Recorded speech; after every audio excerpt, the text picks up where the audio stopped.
Hello there and welcome to wherever you may be watching or listening around the planet. This is London Real coming live and direct. It's what real?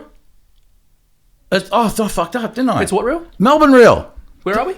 We're in Melbourne. We're in Melbourne, right? We're in Melbourne. Melbourne Real, is that correct? We're in Melbourne, dude. Let's We are in Melbourne. Melbourne, Australia. Jack the Bear? world's most livable city. That's me. proceed.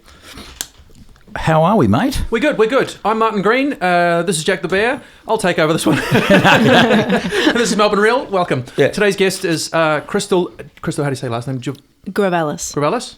Doctor. Dr. Krystle Gourvelos. Dr. Krystle. Perfect. All right, our second doctor on the show. Yeah, it is. Yeah. But a different kind of doctor. Krystle is from Dynamic Health Chiropractic in Glen Iris. Got that one. Just as well. Just right. So anyway, Krystle, for the record, does treat me, and I do go down there. So for the record, let that be known. And over time, I've been just kind of like interested in the sort of work she sort of does, because Krystle comes to chiropractic from I'll let her extrapolate, but she comes to it from a very different place from other chiropractors that I've worked with before. So to me, I was kind of fascinating. I thought, well, fuck, this will be some really interesting shit that she can share with us. So anyway, welcome, Krystle. Thank you. Thanks for having me. Hey, good to have you here. I'd like to, if we can, get straight into exactly what you just said, that Krystle is different to some or all of the other chiropractors that you've had treatment from. I've also had some level of chiropractic treatment. Krystle, what makes you different from the others? Okay, so I'll start with my experience with chiropractic to begin with. I guess what would be the best way to sum up chiropractic in a very in a very basic? What is chiropractic? Chiropractic is the study, analysis, and application of particular treatments that assist to recreate alignment throughout the body to, I suppose, reorganize and retrack the nervous system to help with emotional, chemical, and physical stresses throughout the body. Good answer. That's probably the best way to describe it. It's a very big question that also has a very, very big answer to it. But because I think most people would traditionally think chiropractic very just someone who takes care of your back without back thinking and neck, without thinking about just how many areas in fact that does affect you in your life, and as Krystle said, physically, emotionally. Anyway, tell us about your qualifications, Krystle. Go on. Yeah, so my initial start out in chiropractic was probably about 11 years ago, and I didn't go to see a chiropractor for pain. I actually went to them for pretty much feeling just crap, just really feeling really, really average. And over time, over the next 6 months to a year to 2 years, I literally got a lot better, and very, very quickly as well. And not only that, I started to implement certain lifestyle changes in my life, specific diet changes, specific nutritional changes, and trying to decrease the amount of chemicals that we all ingest within our bodies and from our skin every day. So that was my initial contact with chiropractic, a little bit different to most people where they go to see a chiropractor, like you said before, for their back or their neck or for a sports injury. And that's traditionally been what chiropractic has been about. So after a couple of years, I was studying back at La Trobe doing a Bachelor of Health Sciences, and I transferred straight out of that, straight into chiropractic college at RMIT, and never looked back after that, pretty much. So yeah, now got my own practice and deal a lot more with, still deal with the more physical attributes of why people would come and see a chiropractor. A lot of young women coming in with sports injuries, a lot of gentlemen as well. But mostly what we do tend to deal with is women who, pretty much like me, about 11 years ago, just felt like crap. Knew there was something wrong, couldn't quite put the money on it. A lot of emotional issues stemming back from when they were children. Still certainly a lot of structural issues, still getting your sore neck and your sore back. But definitely what I'm seeing a lot more of at the moment is your chemical and nutritional imbalances and deficiencies as such. So how do you work those out with clients? How do you go about making that diagnosis and then treating them? Yeah, so it's a really big assessment. Does take over a couple of sessions, just going through lifestyle factors. That's a really, really big one, because what I think is a healthy breakfast for someone to be having, they're having nowhere near the amount of protein, good fat and fibre and things like that. It's just, they just don't understand what constitutes as a good meal, for example. The types of things that they're doing in their daily life, what kind of stress they've got going on at work or at home, what kind of stress they've had as a child, what's happened in their childhood that's ultimately brought them to a position where they are at the moment, and any injuries, traumatic experiences, physical more than anything else, that have actually perpetuated what they're coming in with in the first place. So sounds to me like you're leaning more towards a chiropractor that's moved into naturopathy, dietitian kind of thing. Yeah, yes and no. It's very important that when we do treat or assist people in getting better health or maintaining their health, that we do look at things holistically. So nutrition and diet is absolutely part of our training at college. Right? Yeah, as part 100%. of chiropractic training. 100%. Is that a fact? Yeah, so we're quite well versed in what's required for a good diet, and what a good lifestyle is. I've done a little bit of further training in certified applied kinesiologist at the moment, which is massive on nutrition. So that's another level of nutrition and diet that comes in with the chiropractic thing as well. So yes and no. I mean, there's no formal qualification as a naturopath or a dietitian, but there are certainly areas that we have studied. Full nutrition, 1 and 2, at university. Certainly that's not enough to constitute complete and nutritional understanding of things. No, but it's more than 9 hours, right? Oh yeah, absolutely. Then you're already well Way ahead of the Western medical, your standard, doctors and GPs by a long shot. Okay, cool. Absolutely, Yep. Okay. Yeah. That's interesting. I guess probably Jack and I are both just dying to sort of say, well, hang on, that's completely different to every chiropractor I've ever been to. I've been to 3. 3.5, and 3.5. Never a mention on nutrition unless I brought it up, because I study nutrition. I've been studying nutrition for a decade, and if it wasn't for the fact that I'd sort of make suggestions, then it wouldn't come up. For me, unfortunately, chiro has been sort of somewhat tainted, because it was only one of them even attempted to do even just a small degree of massage before making the adjustment, for example, right? Okay. I don't know how you feel about that, but we'll get to that in a second. Everyone else, unfortunately, as far as for me, as far as chiro is concerned, that's why I've been glad, keen to have you on, has been, I hate to say it, snap, snap, snap, pay me, get the fuck out of my practice. The average consultation time that I would say that I got from the last guy, which was the final straw for me, I'd say on average I was in there for 8 minutes. Okay. 8 minutes, $50, snap, snap, snap, ouch, pain, get out. And I'd be terrible within a day. Luxury, my friend. Luxury. Luxury. Now, you're so lucky.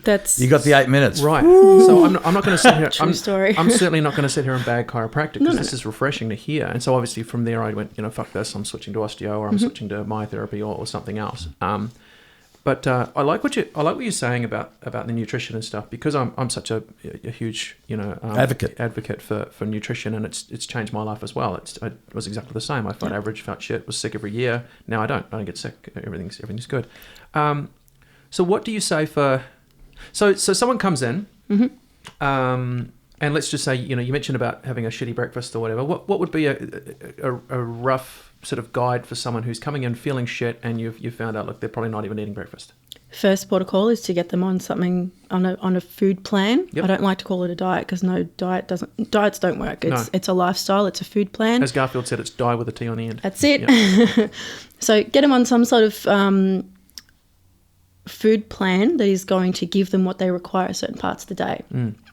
Okay, so something that's full of proteins, whether it's animal fats or plant-based proteins. Animal proteins or plant-based proteins is fine, because we also deal with a lot of vegetarian and vegan patients as well. So we have to account for that too. Of course. Plenty of proteins, heaps of fats within the diet, plenty of green leafy veggies. They're staples as far as I'm concerned. Pretty much every meal that you have should actually have those within your food. So that'd be my first port of call. Get them on food plan, and then eventually just have a look at their nutritional profile and see what's missing. If they're a vegetarian or a vegan, there are certain things that we need to include in their nutritional profile, or nutritional supplementation, I should say, that is going to just help their bodies work a little bit better. You know, your normal ones for a vegan or vegetarian are your vitamin B12s. Absolutely. They're your absolute staples. And anything else that comes from a animal-based protein or fat that they can't get any other time. I'd say also the oils as well. And, absolutely. You know, you can be a vegan or a vegetarian, but you can be a fucking terrible vegan or vegetarian. You can eat 100%. You know what? Most of vegans, and we've discussed it before, are the unhealthiest fucks I've known. Just right? And here's something, just a little philosophical thing that you could throw at a vegan, not in a spiteful kind of way, but interesting. The idea of veganism, let's not be cruel to animals, right? The ones who do it on the ethical grounds of compassion. Beautiful. All right. No violence against a living being, a sentient being. Yeah, great. Okay. Well, some of these vegans are so fucking unhealthy. Would you say that they may be being violent upon themselves? In some way they are. Is there an interesting... Do you think there's some interesting kind of irony there? I'd like to meet some of the... I know a couple just of... a philosophical thought. Yeah, no, I get it. I know a couple of unhealthy vegans. I do, and I think the main unhealthiness is that they're not getting enough good oils into their brain. Yep. And there's almost definitely an obvious... B vitamin deficiency. B12, I think, is the main one. B12's only accessible if you don't wash your vegetables. So if you eat dirt or you eat meat, unfortunately, So that's about the only way you can get it. I'll tell you, one thing I'm really interested to explore is you're talking about when you're dealing with patients, there is you're talking about the emotional pathways and facilitating people through that. So what do you do? Okay, so someone comes to you and will say, you know, I've got, my mum was a real bitch to me and she did this to me and then she was an alcoholic and whatever. And affected your patient's life profoundly, whatever reason. So how do you go about that? How do you approach it? What sort of things do you do to try and help with that aspect of the treatment? Yep. So the biggest thing that we do if, for example, someone comes in like that is to talk to them. At some point it depends on what comes in the door. And you'll be surprised what comes out of people's mouths when they're lying on the table, when they're really, really vulnerable and really, really comfortable. Things will start popping up and you kind of have to address it. You're very careful, Somebody's obviously. lying down on the table and things start popping up, you absolutely Ha, ha, ha. If they start... Yeah, that's okay. I was waiting for it. If they start saying things about their childhood and their stressful, relationships at home or at work, you do have to kind of address it at that point. There is always a limit. There is always at a point where you say, all right, maybe it's time that you actually go and speak to someone about it, okay? If it's pretty in-depth, if it's something that I know that I certainly cannot help them with. But from a treatment point of view, as an applied kinesiologist also, we do have certain techniques that help to release emotional centres, okay? So not only a physical treatment, but also nutritional at the same time. So stress levels based around what has happened in the past can culminate within the body somewhere, okay? And we have to actually find it and not only help to release it, but help to support the body keep the levels of defence up so it doesn't actually come back. So not only through adjustments, but through very gentle emotional techniques that happen throughout the head and through the upper body as well, help to actually get a really good result for that person, as well as talking to them. Yeah. So there is an element of counselling to a point, although no, we're not counsellors, but we have done obviously a little bit of training in that, but we know our limits, or I know my limits, and there's always a time where I say to someone, right, I know someone you can go and see. Perhaps we need to explore this a little bit further. But there's always that physical, nutritional and verbal component as well. How much technology are you using at the moment in your practice? As in medical technology, as opposed to the kinesiology technology? Not a whole lot. I like to use the hands a lot, like as much as possible, because I really feel that that's what tells us what's going on, as well as just talking to someone and saying, how are you? I don't think any sort of medical technology can actually give us that type of feedback. You actually need to sit there and have a good conversation with someone, look them in the eye and say, actually, how are you feeling today? Because I know last week we had a few issues. So not a whole lot. And I probably don't think that I will ever. What do you think of the activator? Contentious questions. Look, I think... The ab blaster. Yeah. Yeah, look... But just so I'm aware, just so we're on the same page, just so I might have got the wrong one. It's that little gun, The right? little gun, bang, yeah, bang, bang. Yeah. Look, there's always been controversy about that. Some people say it is a light treatment. There's nothing light about it. Mm-hmm. You can obviously change the tension on it, but you put that up to your cheekbone and you put it on full pressure. It is just as painful as someone hitting you. It's effectively a half-inch punch. Pretty much. So, you know, a lot of health practitioners do use it on children. We obviously turn the tension down quite a bit, but then you increase the controversy on how effective is it. When you turn the tension down, you're not really getting the type of adjustment or correction that's required to actually sort that area out. So I only use it very sparingly. Okay, all right. Yeah. And massage. How much do you integrate massage into your practice? Yeah, great. I do quite a little bit of soft tissue just before I go in and adjust. You do it before you adjust? Yeah. Yep. And after if it's required as well. Right. When we adjust, obviously we're pinpointing certain areas of the spine or the rest of the body that aren't working correctly in terms of joint and ligament change. So when we go in and adjust, we are also affecting muscle at the same time, not only through releasing the nerve, but also releasing that general area of tension. So I will go in and actually a little bit of massage, a little bit of what we call spindle work through applied kinesiology, just to loosen up or re-strengthen some muscles in that immediate area. But yes, absolutely. Right. That was the best part of chiro that I ever got. Just the one particular chiropractor that I only had for a couple of months. She moved over to just out of my area and I ended up having to switch to somewhere else, and then I forget about it. But I asked her about it because I'm like, wow, and this is after I'd already been to two, and I said, wow, you spend a bit of time massaging first, and she said, I was taught by this guy, and this guy, whatever, and yeah, we firmly believe that if you massage the muscles first, you're allowing them the opportunity to kind of, as you make that adjustment, hold longer. Yep. And sort of stay normal for a bit longer than if you were just to snap that bone into place. Yeah. Because if it's falling out of place, it's falling out of place for a reason, right? Am I right there? Absolutely. You just took the words right out of my mouth. Right. So when we do adjust, obviously we're adjusting that certain area of joints, but that actually needs support. It doesn't have any support. The only support it does have is just the very, very small covering or very thin covering around the joints. So it does need that strut support or that scaffolding support, and that comes in the form of muscles and ligaments.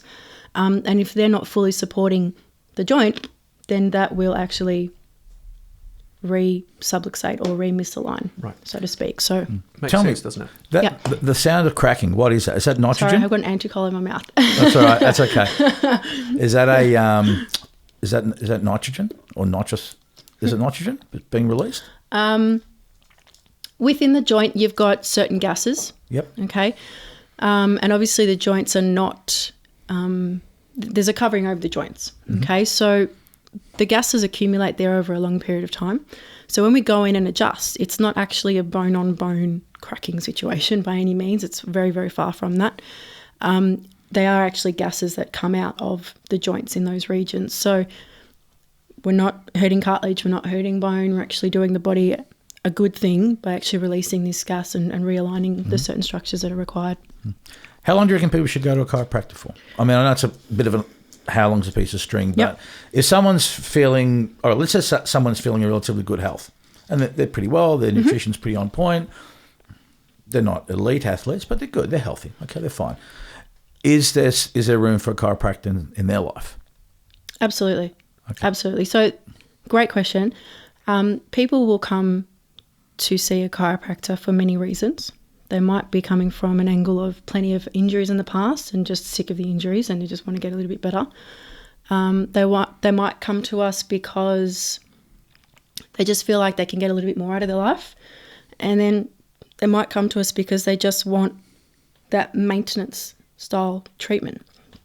Now, I know there's a lot of contention about there and saying, people say, oh, once you start going to chiropractic, you have to go for the rest of your life. Look, it's important not to treat chiropractic as a once-off pill. It is a lifestyle.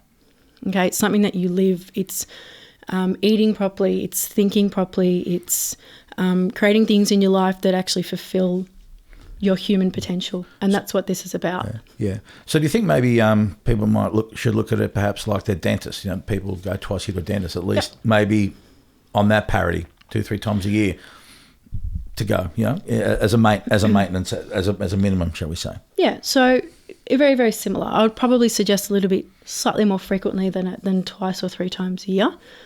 Currently, I think the longest time some of my patients will go without an adjustment is about 6 to 8 weeks. Right. So just like going to the dentist is the same like servicing your car. Yes, it's only twice a year or once a year, whatever it is, but it's a service that's required to maintain the running of the engine. Okay, and I look at the body as a machine or an engine. Yep, which it is. That constantly needs tweaking and that constantly needs the right fuel to actually work correctly. So yeah. Great. As on a maintenance level, probably anywhere between 6 and 10 weeks. Yeah. Yeah. So where do you want to go with this? Where do you want to take all this? Where do I want to take all this? Okay. Interesting. Because of my experience as a young child, a lot of the stuff that I went through, you know, my entire life has been based around emotional difficulties and stresses. And chiropractic was, of course, the one thing that helped me get out of all of that and to start living my life the way I wanted to live it and not be affected by other crap. So I actually want to help young people, young women especially, who have gone through, who have gone through and who are currently going through the similar type of issues that I went through, and actually help them to come out of that on the other end and be confident and be self-confident and have that self-worth and understand their place in life and create a place in the world for them. Yeah. That's pretty much where I want to take this. So not only through chiropractic, but also with just generally speaking, you know, potentially being a speaker later on. It's probably not something that I'm looking at right now, but potentially being a speaker later on. Definitely got some plans, as you know, that next year we're actually changing the practice a little bit. So it is going to be a little bit more involved, a few more health practitioners in there to actually assist in my vision of what I want to create with what I've been given. Yeah. Do you know what kind of practitioners? Yes. Okay. So we're looking at massage therapists, Great. Psychologists or / counsellors, and other couple of other modalities. Would you look at a hypnotherapist? I'd look at a hypnotherapist, absolutely. Yeah, certainly. Anything that's going to help somebody get over what they're in at the moment and to literally reach their full potential of what they want to be. That's a good way to look at it. You know, I've when I started with my osteo guy, you know, he asked me why I was there, and I said, oh, you know, I've got a few back issues. My spine goes kind of like that, and this and that.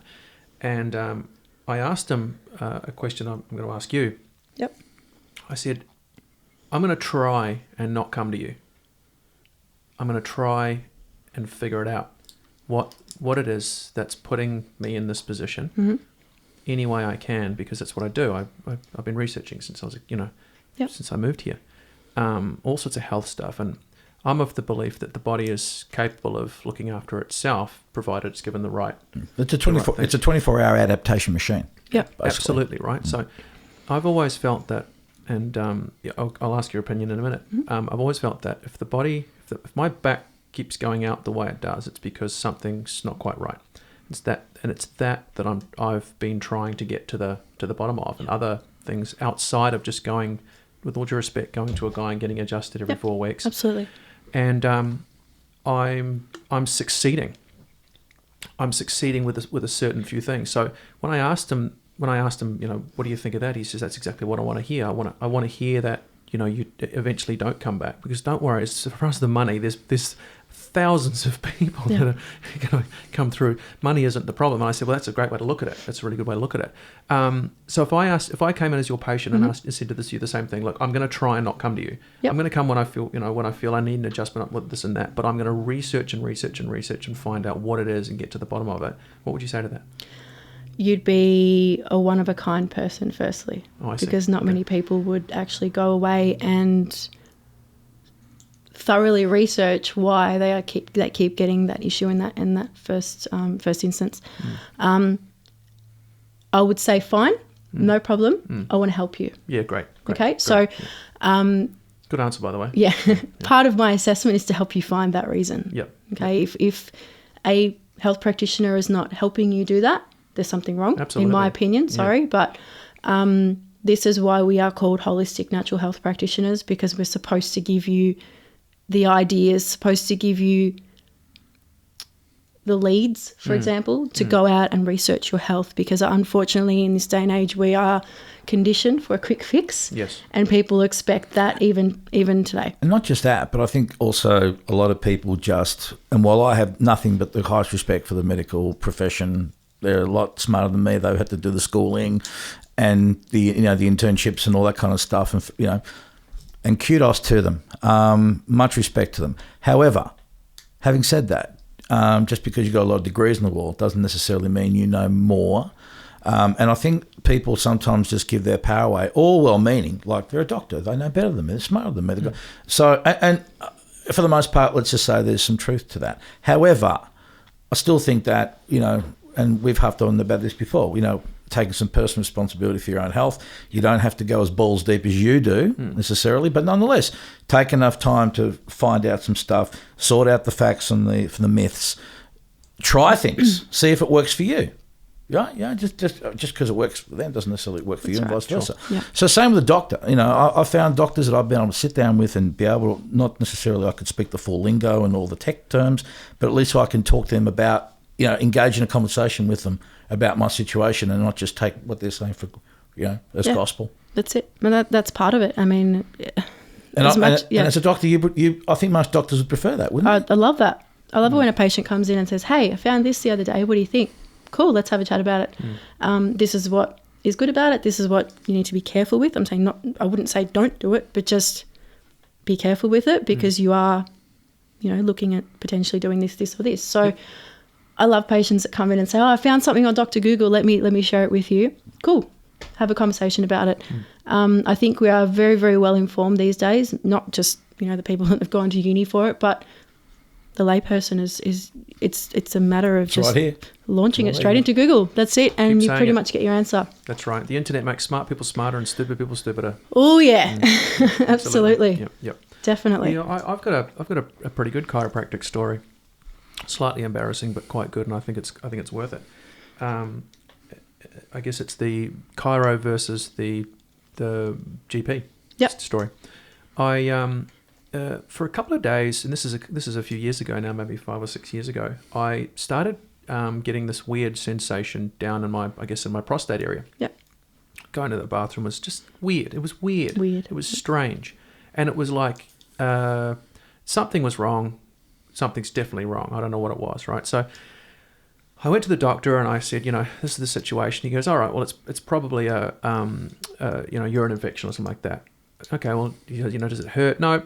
All right, well, go and give us a sample and we'll test it, make sure it's cool. Right, so we tested it. No, everything's cool. He goes, all right, well, take your pants off. We'll have a feel around and make sure it's nothing testicular or make sure it's blah, blah, blah. He says, do you want me to do the old... I said, well, we're here. You might as well, man. Hook it up, right? So bash, had a little feel around. He said, no, everything's fine. He said, I can't find anything. So he did all, he did 100% of the tests that he can do.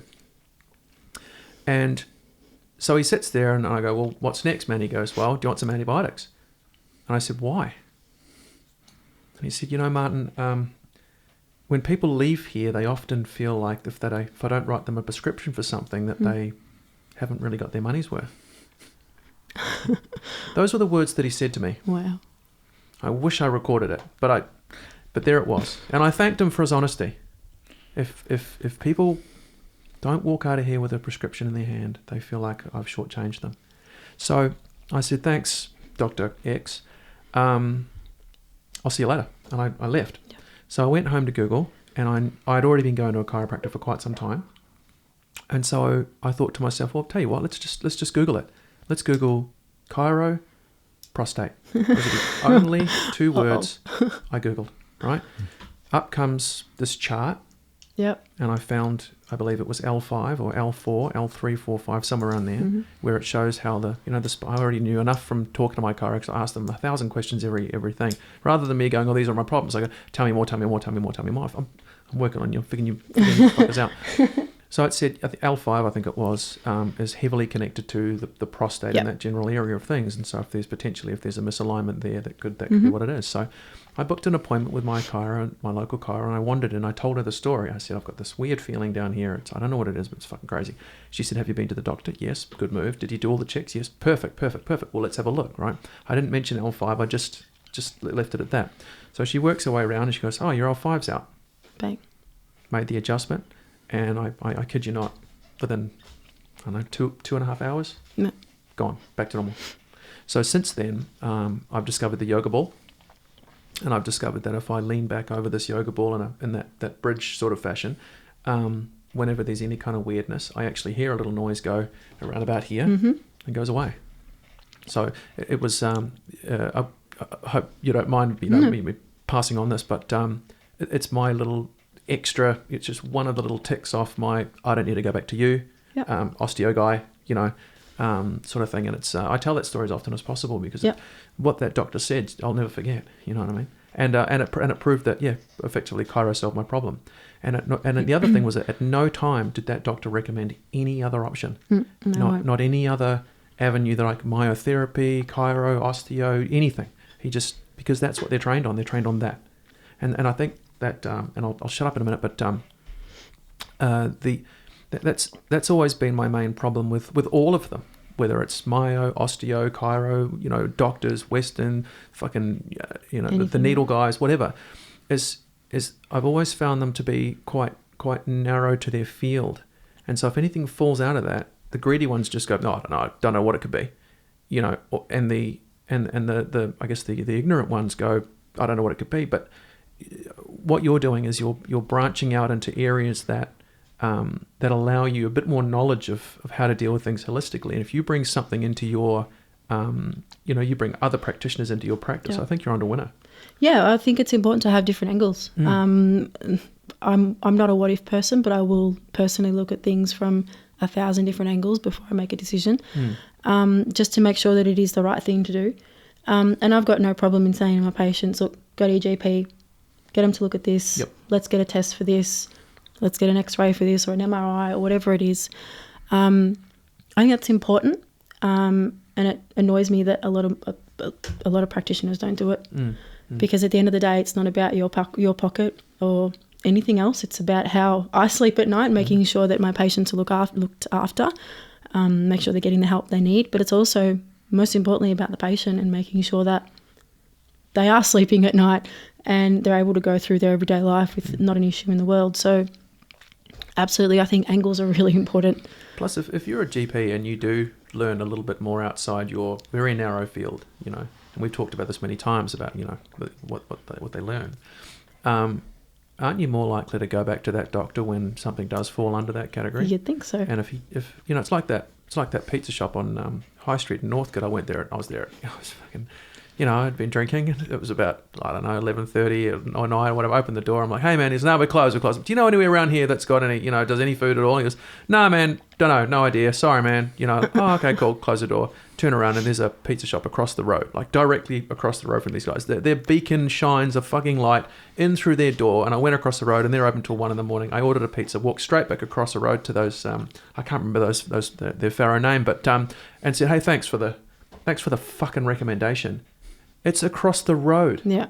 Do you think I'm ever going to go back to I can't remember their Pharaoh name, but I can't remember. But am I ever going to go back there? No. And I used to drive all the way to bloody Ivanhoe to see my doctor. I'm not going to go back. Yeah, exactly. And sometimes it's not about getting the treatment at a specific place. So we've got patients that come in and they've got issues that I'm like, you know what? this is completely out of our realm. You need to go and see this and this person. And they'll respect you for it, right? That's exactly right. Yeah, exactly right. So it's not about, yeah, all right, we'll give it a go, but I can't really guarantee that it's going to work. But that's not good enough. Not good enough. If you've come in with the appropriate tests and the appropriate imaging, then generally I'll say, you know what, you need to go and see this person because they're going to be able to help you a lot better. So as far as I'm concerned, all health professionals should act like some sort of a triage. Yes. To a certain point, obviously, we all come from a slightly different philosophy of treatment. So we have our way of looking at things, and if it doesn't seem to fit what's happening based on our philosophy, then we need to look at other things. Of course. Because the patient's entitled to have more than one thing wrong with them. They're entitled to have more than 2 or 3 things wrong with them at the end of the day. So sometimes we can't help them, and I'll say, we need to do this. So, yeah, it's about making sure that not only I can sleep at night, but the patient's been looked after at the same time. And so you'll always do well. That's it. Yeah, it's really simple. What do you think of the latest governmental change allowing medicinal cannabis to be implemented? Oh, good. Yeah, look, I think... Hallelujah. Good. There is more than enough high-quality research out there to justify that. And pure bureaucracy that's stopped it. So I'm really, really glad that that's happened. Obviously, they're going to have to be a little bit careful about who they're going to give it to and how they're going to be able to track that kind of thing. I'm sure they're working out the details, but like I said, it all comes down to everyone's all hell-bent on research these days, which is fine. You've just got to make sure the research has come from a quality source and that hasn't been funded by Big Pharma at the end of the day. So, yeah, we've just got to be a little bit careful about what we all classify as research. So, yeah, happy about that. That's really good stuff. Yeah. I mean, let's face it, it's something that's quite available sort of anywhere. Well, that's anywhere it. You want anyways. People are going to do it. If you're going to do it, you might as well tax it. You might as well. Well, we saw what prohibition did, didn't we, back in the day? We did. So, yeah. All right, we're going to have to wind it up. Oh, I see. Cool. Right. Yeah. Yep. So, Okay. so Krystle, give us and you'll whack it up of course. and do all that. Yeah. Your Facebook for your clinic. Mm-hmm. You got a Twitter account Yes. and an Instagram. Actually, what's Not best? Instagram. What's best? Probably What's best? Facebook. Or your website, or Probably Facebook or Facebook, website. All right, what are they? And we'll put them up on the screen. Facebook, Dynamic Health. Martin will. Yep. Cool. Dynamic Health Chiropractic. Really, really simple for Facebook. And what's the second one? Website. Sorry. dynamichealthchiro.com.au. it'll be down there. This is my little symbol to tell me when I'm editing the footage. Look for the bit where Martin you're goes doing your best Barbie Rogers impersonation. I love it. Love it. Yeah. All right. Awesome. Well, I'm Tony Jack the Bear Mantz on Facebook if you want to check it out. Jack the _bear on Twitter and Jack the Bear 1063 for my Instagram. There you go. If you're so inclined. Damnthemaps.com. For those who are even more inclined. Yes. All right, then we're out of here. Thank you very much. Thanks, Krystle. Thanks for coming down. Thank you for having me. It was a guys. very Really enlightening discussion. And I think hopefully we've learned a bit more about chiropractic and what you can do and now where you are and your approach to it all. So, yeah, there you go. Well, thank you, everyone. Thank you. All right. See you next time.